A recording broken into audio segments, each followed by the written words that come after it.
Well, hi y'all, this is John Sullivan of Sullivan's Projects, and I'm here for my cancer update. And because of where I set my camera, I kind of have to take the long way going up. But here I am. Hope you guys can see me okay. I came out here to film my last B-roll for Liberty 72 on a planet called Sasavaca 5, and it's actually a mix between the towns that started out filming this planet, and that would be Sasami and Aravaca. So we call it Sasavaca 5. This is where Liberty 72, after almost 200 years, is found and lodged. So the whole storyline kind of centers around this planet in the beginning. And I really needed to find some place that was free of buildings, free of contrails, free of power lines, and this is it. So you take a blank canvas like this planet. You got to take out the moon. Thankfully it's high enough where I don't have to edit that out. I may have to edit out a single Cessna which came through, because planet Sasavaca 5 has no moons and it has no Cessnas. So that's how that goes. We're going to be bringing the A-team out here, the A-roll people for the cast and crew later on, whenever we get to do this, because there will actually be some live shots out here. Probably won't happen before this place winter's over. This place is all going to be full of snow here. Even though we're right on the Mexican border, it's high enough where it's gonna snow over during the winter. So come springtime or later, summertime, we'll be out here filming the A-list AT production with the A-roll, and we'll actually have some props, the costumes, the actors, everything will be out here for that. But as much as we can on days like today, I like to get my B-roll stuff in. With B-roll, you can actually take some great shots of what you want as your background on canvas, and then from there you can edit in buildings, people, scenery, spaceships, all sorts of stuff. So this is an interesting little planet, and I just wanted to find some place in all of North America where I could go film. Liberty 72, When Battleships Fly, filmed in California, Colorado, Hawaii, places out in the ocean. It had a lot of great remotes. One of them was actually here in Cochise County, and we're going to go back there for, they call it the Cochise Stronghold.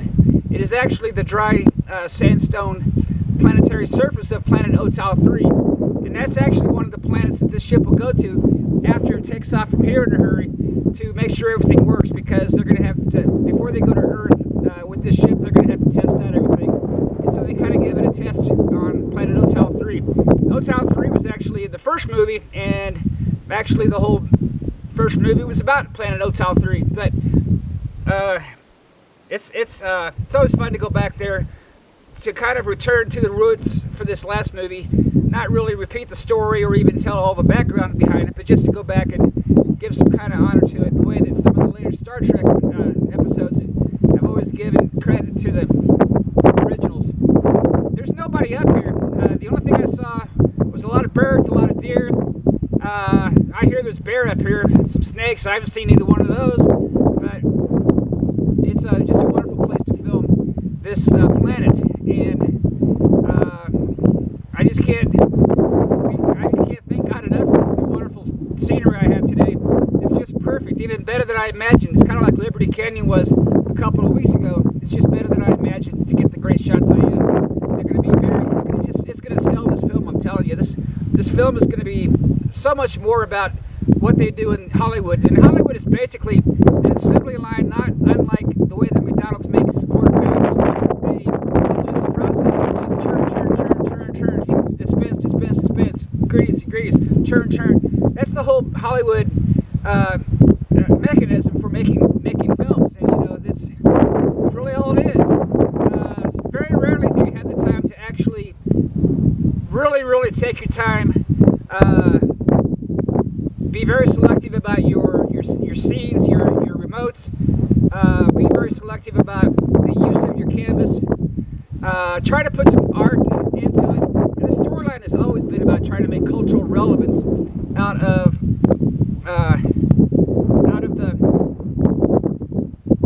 the world we live in. You know, when you think of the 16th century, sometimes you think of Michelangelo. You don't think of all the other things that are going on in China or North America or whatever back then. People always relate to art as far as cultural significance, as far as how to place things in time. And hopefully, at the end of my life, I will, as I promised back in May, do a film which really is the magnum opus of what I've always wanted to do as a filmmaker. This really is going to be the last episode of the Liberty 72 project. And last time I kind of like rushed it out for various reasons. This time I'm forced to take my time for various reasons. But I'm going to take advantage of that time. I was supposed to be meeting with my doctor on Thursday, on Friday, I mean. It was supposed to be a face-to-face to discover when I would be in surgery. It would be about 5 days ICU, 10 days inpatient, a very drastic surgery to chop out 2 inches or so to 6 inches. I still don't know what they're going to do with my esophagus. And they're going to sew it together. Somehow, this guy that does this is one of the top 5 in the country from what I hear. So if he didn't have time to meet me on Friday, he couldn't. Maybe he was sick, you know. Being around hospitals does that to doctors. Maybe he was busy. Maybe he had a family emergency. Who knows? But he had to cancel, and I'm fine with that. You don't rush the guy who's going to be putting knives inside of your body, and you sure don't argue with him or get mad with him. So even though I'm very impatient myself about this process, I'm very grateful that he will meet with me on the 21st in the morning. And I don't know what my tumor would have done in the time since my PET scan and when we had the surgery, but you know, they're going to knock it out either way, no matter how big it is. And that will be that. But the last look they had at my body was about 2 weeks before the planned face-to-face. That was the PET scan, and they did a really cool ultrasound of my heart. That was just cool. You can watch it as it's happening. You watch the Doppler radar of your blood going through, and you watch the chambers go like that. And so far, they say my heart's in really good shape, which is good. My heart's in the right place too. I am going to really not look forward to the time that I'm going to have when I'm in a convalescent stage here in Sierra Vista. This is not Sierra Vista. Sierra Vista's on the other side of this mountain range. This is all no man's land out here. And I'm going to show you the great scenery we're filming here in a second.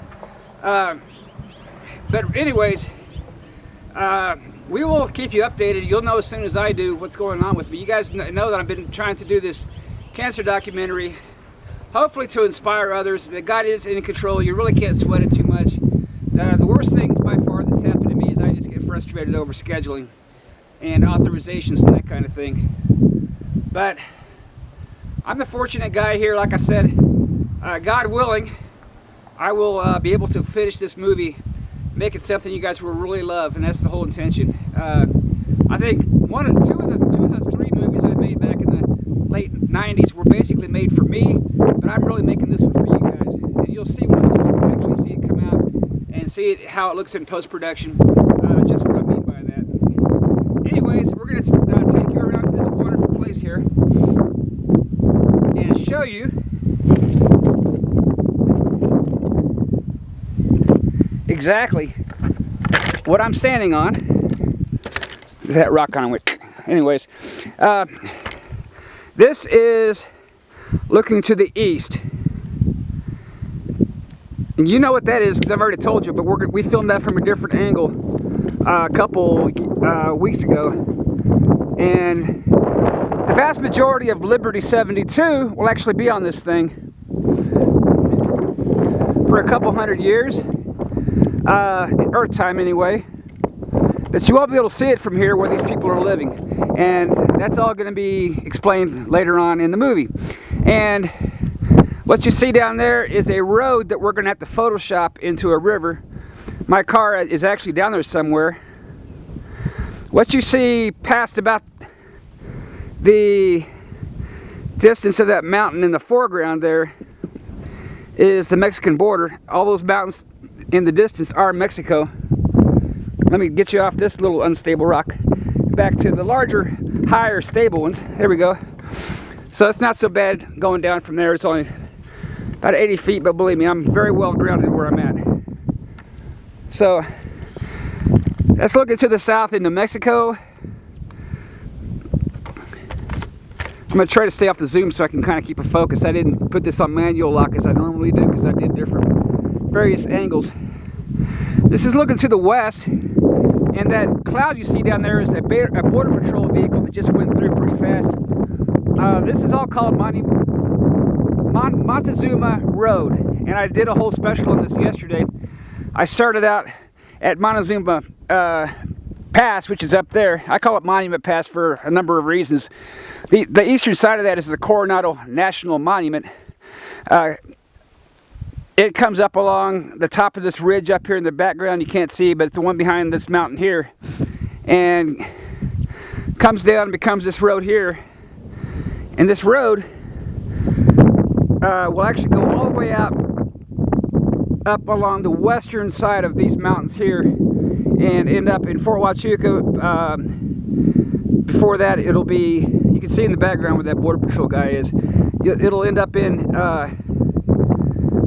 Parker Canyon Lake area, and there begins State Road 83 that'll take you up to Fort Huachuca, Tucson, Sonoya, to other places. This is the main reason I'm filming out here, is we can do anything with the scenery. And it's just going to be beautiful to have a civilization living out here for 100 and something years. They're not going to want to leave this place, believe me. We're gonna put a whole town here, and it's just going to be beautiful. And nobody knows where this Liberty 72 that they came on is at, but yeah, it's going to be up there on top of that thing. And I will mess with the focus here for a little bit. Let me just get my tripod on better for you before I do that. And zoom in and focus. So Liberty 72 is actually going to be way up on top of that thing. So they're going to have to get up there, and that's not the worst problem. The worst problem is trying to